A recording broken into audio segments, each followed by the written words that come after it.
தெற்கு வங்கக்கடலில் 21ஆம் தேதி புதிய காற்றழுத்த தாழ்வு பகுதி உருவாகக்கூடும் என வானிலை ஆய்வு மையம் தெரிவித்துள்ளது.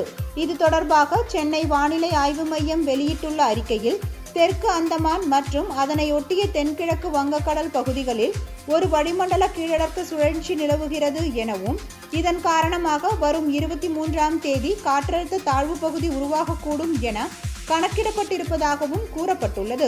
காற்றழுத்த தாழ்வு பகுதி உருவான பிறகு அடுத்த 48 மணி நேரத்தில் மேற்கு வடமேற்கு திசையில் நகர்ந்து வலுவடையக்கூடும் எனவும், மத்திய மேற்கு வங்கக்கடலில் காற்றழுத்த தாழ்வு பகுதி மண்டலமாக வலுவடையக்கூடும் எனவும் அதில் தெரிவிக்கப்பட்டுள்ளது.